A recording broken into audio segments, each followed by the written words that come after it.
The FBI is investigating Aaron Carter's death, and rumors are swirling that Sean Diddy Combs might be connected.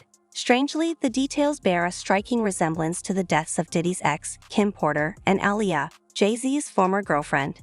Is this just a coincidence, or is there something more sinister behind it?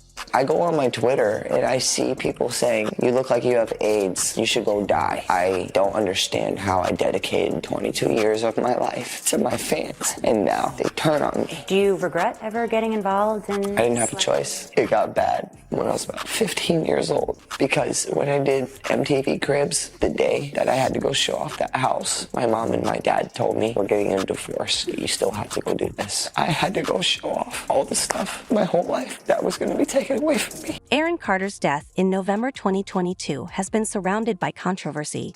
The singer, who reportedly overdosed on Xanax, had shared a video before his passing, claiming his life was at risk and that people were after him. Then, just one day after Diddy's birthday, Aaron was found dead, and it was ruled an accident. Aaron Carter begged for help in front of the world. He begged for financial support to help get him a private security team to keep him alive.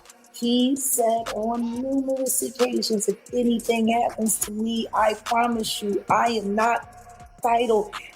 And no one said anything. Silence breaker for my brother, who is a and they're after my life. My whole family is after my life, and they're setting me up. And Sony Records owes me $3.5 million, and they don't want to pay me, and it would be in their better interest, just like Michael told me. They owe me money, and they're trying to off. And I'm begging you and I'm pleading you, help me raise $100,000 as soon as I can, so I can move to an undisclosed location where I am safe. They had cops come and check for a rope in my garage, saying I wanted to hang myself. Aaron Carter believed certain powerful people were after him, though he never named anyone directly. What's raising eyebrows is how similar his death is to that of Diddy's ex-wife, Kim Porter. According to Aaron's autopsy, he supposedly died from a Xanax overdose and bathtub, but no water was found in his lungs. Even Aaron's mother suspects foul play, believing the police may be covering up a murder. Rumors are circulating that Aaron was killed and placed in the bathtub, much like what allegedly happened with Aaliyah and Kim Porter. Aaron Carter was found dead in a bathtub in his home in Los Angeles last November. Since that time, TMZ has reported the LA County coroner did not find water in his lungs, meaning he didn't drown. Carter's mother, Jane Schneck, posted photos on Facebook that show the bathroom where her son was found. She wrote on Facebook, "Because of my son's mental illness and prescription issues, they, the cops, just wanted it to be something easy that they didn't have the time or inclination to address." Schneck wants a more thorough investigation. She wrote that her son was receiving threats from many people, and she believes there were people out there who wanted to harm him. Aaron Carter had faced abuse throughout his life, first from his own family and later from Hollywood. Allegedly, when Aaron entered the music industry at a young age, he was abused by powerful figures in the business. This trauma contributed to his severe mental health struggles and eventual substance abuse.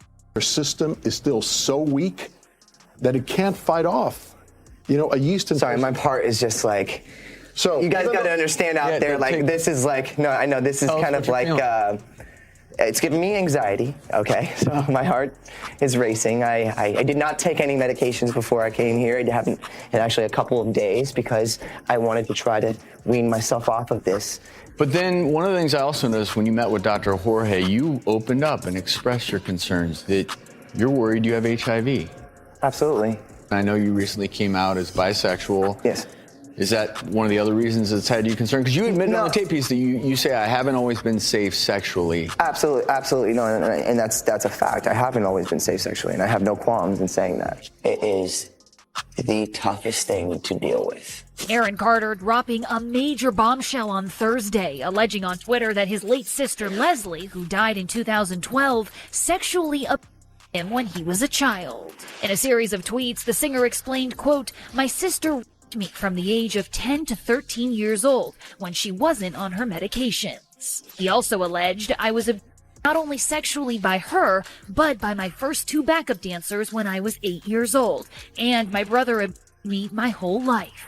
ET has reached out to Nick Carter for comment. Aaron claims the abuse question came as a result of his late sister Leslie's mental health issues. He says she suffered from bipolar disorder and took lithium to treat it, claiming that when she was not on her meds, she did things that she never meant to do. As a result, Aaron says he spent the last 15 years of his life going to therapy. Aaron Carter's struggles in the music industry mirror the experiences of many child stars. Hollywood has long been accused of fostering a toxic culture of abuse, and Aaron Carter and Justin Bieber are among those who have spoken out. Like Aaron, Justin Bieber also faced exploitation, and the similarities in their battles with substance use and mental health point to shared experiences of abuse. Let's be honest. He took Justin Bieber there. Diddy had been trying to get to Bieber for a minute, and his management was backing him off. But it wasn't until Usher took over management and had guardianship and gave temporary guardianship to the diddler for 48 hours. Think about that. He had already been to the hospital. That situation that Gene was talking about. And you still took Bieber there. But you got custody of him first. Diddy had already tried. They wouldn't let him. Actually, someone made reference to the fact that Diddy trying to get at Bieber the way he was trying to get at Bieber was looking a little predatory.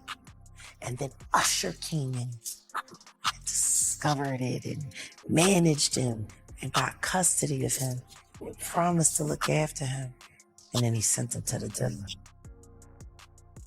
Does that sound like a good guy? It's horrible. Does that sound like a good guy? Now that we know what Diddy's really like, what kind of fool do you gotta be to take another boy, another talented boy, and put him in your place so it ain't gotta be you? Because that's what peppers do. They get victims, and then once they get to a certain age and they get too old for them to enjoy them, they send them out to go get other young kids.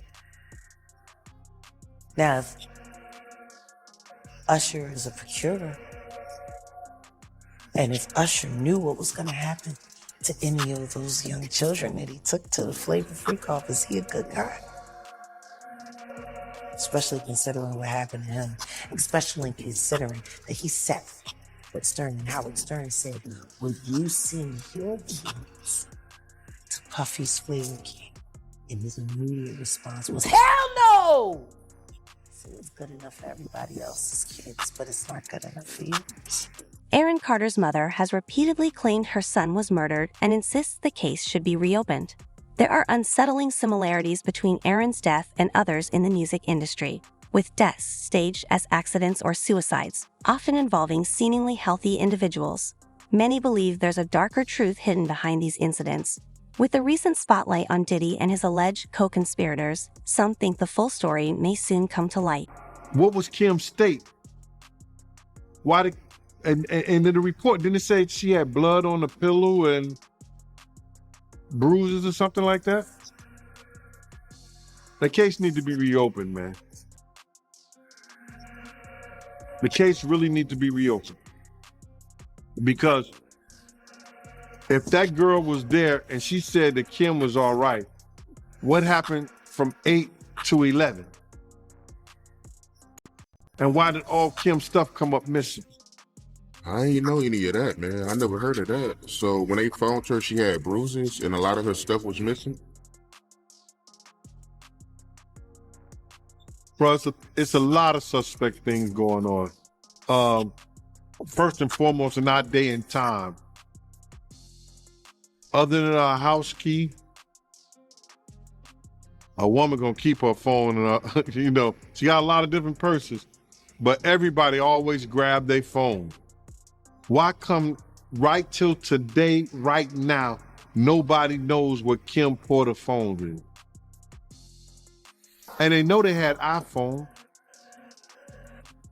Why have nobody went to the cloud and got the text messages and the things off her phone? So it's everything that came in that phone is text, and you know your iPhone find my phone. Nobody tried to find the phone. I would love for her son, who has all the rights, to go to and get all the stuff out the clouds. Her last text, who she calling, who she spoke to, who called her, where was the last place her phone was at before it was destroyed and cut off. It would tell you that too. I'm not a medical, nor I was an investigator on that case. I don't believe that an individual with her, I want to say, financial status would lay up in the house and die of pneumonia without a doctor or some kind of medical person responsible. So I think it may have been some, I guess, foul play. But we need to get what the fire department, what the coroners, what the pathologists, and everybody, say. So you feel like she was murdered? I feel that it was some foul play in her death. A lot of foul play. Why would you take somebody's phone? Why would you take somebody's tablet or her computer? It was some foul play. Why is there blood on her sheets? Why things are happening that nobody spoke on? Why is that a person can say that they left at 8 in the morning and Kim was alive, and 11, she's dead? Some foul play, bro. If it was foul play, why would somebody want Kim Porter killed? It's a couple of women in this industry, and for their sake, I will not mention their name. Listen to me. There's a couple of women, probably more than a handful, but I know about 4 of them that knows everybody dirty secret. And if those secrets get exposed and tell what some of these guys and some of these people were really doing behind the closed doors, in the boardroom, in and out the closet, that their life would be in danger. Because men wasn't men, and women were acting like men. And that's all I'm gonna say. Jaguar Wright has openly accused Diddy of being involved in covering up his ex-wife's alleged murder and believes the case should be reopened.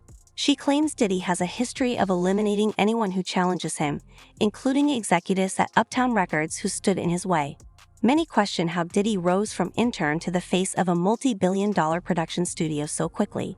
Even more alarming, it seems that those who opposed him have all mysteriously passed away. Record started with 5 people: Andre Harrell, I'll Be Sure, Heavy D, and Puffy. And Kim is dead. Heavy D is dead. Andre Harrell is dead. The only 2 left are Puffy and Al almost died. Heavy D was found dead, face down in the heart attack. Andre Harrell, heart attack. Kim died from pneumonia, but there's the first coroner's report that said that she died, it was ruled a homicide and they found toxins in her body. Andre was writing a book right before he died. Heavy D was working on a book before he died. Kim Porter was working on a book before she died. And Al B. Sure was working on the documentary of his life. What makes a Puffy party so... Come on, man. You can't explain. It's a phenomenon. That was Jamie back in 2003 at a Combs MTV Movie Awards after party. At the time, it looked like he and Combs were tight. Now, according to eyewitnesses who attended the tapings of his Netflix special, Fox allegedly claims Combs was responsible for his mysterious hospitalization in 2023. Jamie Foxx states in the special that Diddy was responsible for what happened to him, and he is the one that called the FBI on him. Producer and director Choke No Joke says he went to the first and third of Fox's 3 tapings, which took place October 3rd, 4th, and 5th in Atlanta, and that Fox allegedly blamed Diddy for his illness. Question is, was he joking? It's got to be a joke, though, right? I don't think he was joking. Y'all can determine was he joking or not when you see the show. I'm a new comedian, right? I've learned, I know when somebody's setting up a punchline, and I know when you're serious. The investigation into Diddy is expected to reveal some of Hollywood's darkest secrets, with Kim Porter's diary reportedly being the key piece of evidence that could expose everything. Rumors suggest Kim documented the names of those involved with Diddy and detailed how he covered his tracks. It's believed she planned to bring this evidence to the FBI, which some say led to her untimely death. Now, Kim's close friend Courtney Burgess has come forward with 8 flash drives said to contain 6 incriminating tapes and a digital copy of Kim's diary. There are many people and many entities involved, and we're going to follow this evidence wherever it takes us. We will find the silent accomplices. We will expose the enablers who enabled this conduct behind closed doors. We will pursue this matter no matter who the evidence implicates. These brave victims who have stepped forward deserve nothing less. The biggest secret in the entertainment industry that really wasn't a secret at all has finally been revealed to the world. The wall of silence has now been broken, and victims are coming forward. Our team has had at this point more than 3,285 individuals contact us with people claiming to have been victimized by Sean Combs. After vetting, we now represent 120 individuals who intend to bring civil claims in civil court against Sean Diddy Combs, as well as claims against many other individuals and entities that we will name as defendants as we file these individual cases. And those statements include descriptions of what the witness says he saw on those tapes. So I asked him about that, and he answered what he could, given the limitations imposed on him after testifying before the grand jury. Out of those 8 videos, 8 celebrities, 6 men and 2 women, how many of those 8 celebrities were close to being underage or potentially underage? 2 males. 2 males. And of those 8 celebrities, how many of them were intoxicated or under the influence of...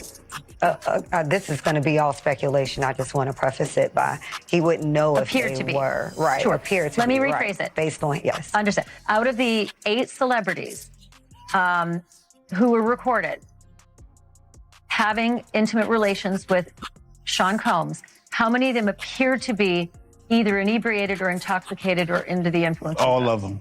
All of them. Out of those 8, how many appear to be potentially victimized? How many might have been victimizing? I think all, to be honest, all.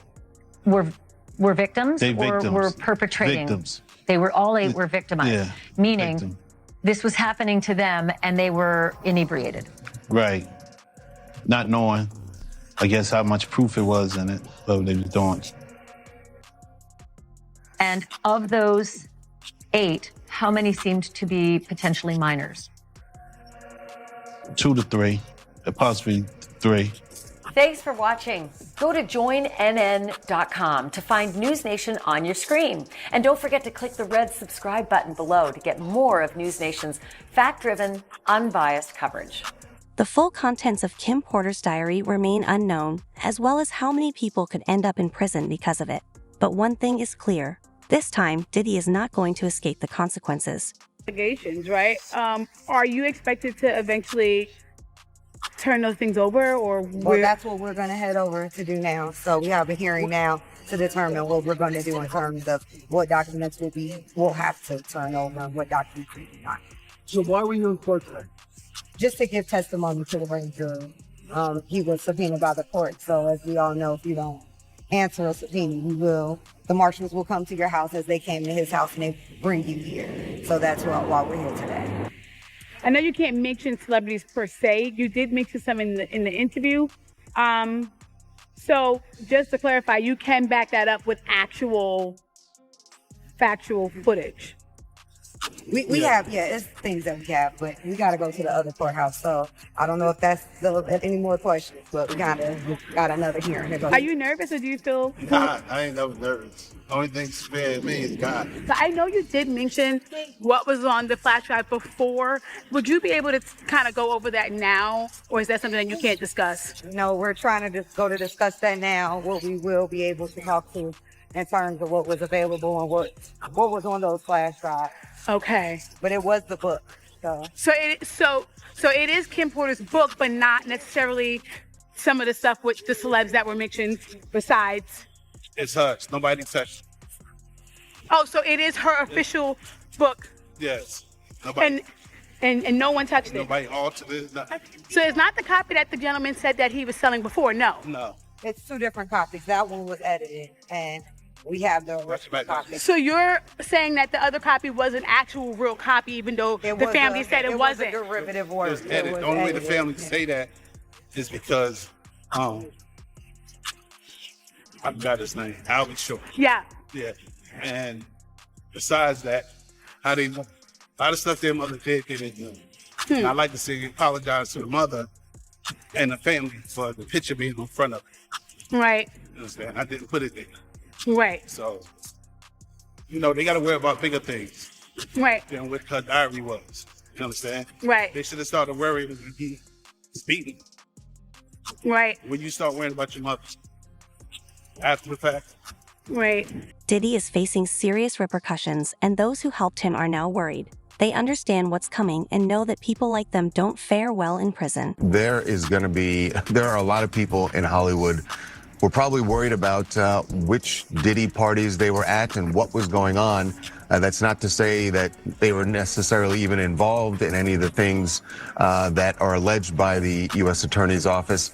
But if you're at that party and it turns out that that's when he set up one of these freak-off sex parties, or that it was going on in another room and you didn't know about it, there's a good chance that you're going to be called by the U.S. Attorney's Office. And certainly if you were involved, you would get a call, because they're going to want to know everything you want to know and may even want you to be a witness. I just think, we're just starting to scratch the surface of what this case, this case is going to touch and involve. And the feds have said that this remains an open investigation. There could be more charges for Diddy. There could be more charges for other people involved.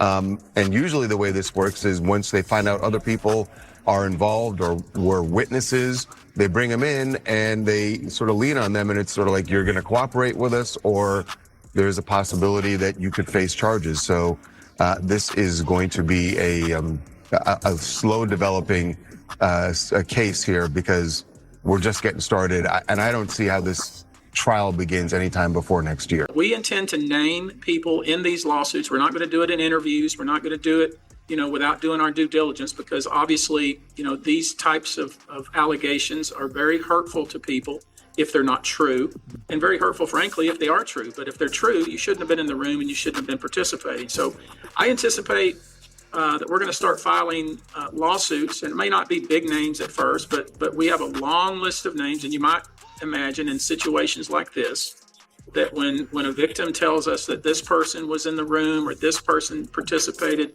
we want to do as much due diligence as humanly possible before we file that case, because in the United States, in almost every state, public filings are in fact public.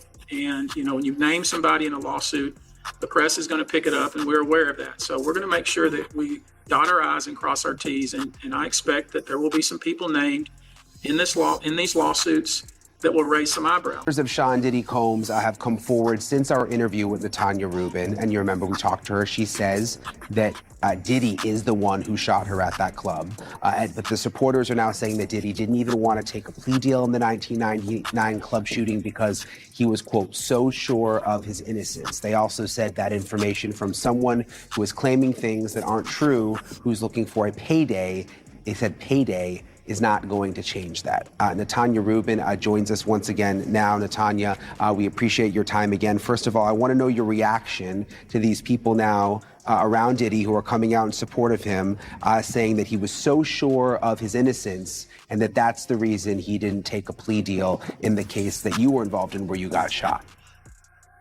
So first and foremost, Brian, thank you for having me back on. And I give very little credibility to what they're saying because while everyone else is Monday morning quarterbacking, I am the survivor. And it is my assertion wholeheartedly that Mr. Combs was inappropriately charged originally. His charges should have mirrored that of Mr. Jamal Shine Barrow. He should have been charged with attempted murder, reckless endangerment, criminal possession of a weapon, and firing that weapon in an open environment. And you bring up Shine. One of the questions that I've gotten several times since the last time we spoke to you is that people want to know whether you believe that Shine was convicted of a crime he didn't commit because he is the one who ultimately... Absolutely not. Absolutely not. Jamal Shine Barrow admitted on the Combat Jack podcast back in the days, rest in peace to Combat Jack, he admitted that he fired his gun and shot Julius Jones in the shoulder. Mr. Combs did not have accountability for what he did. I physically... Who better to tell you what happened than the person who got shot smack dab in between my eyes? Back then, Natanya, do you feel like they had made up their mind about who they were going to blame for this before they even talked to you, or?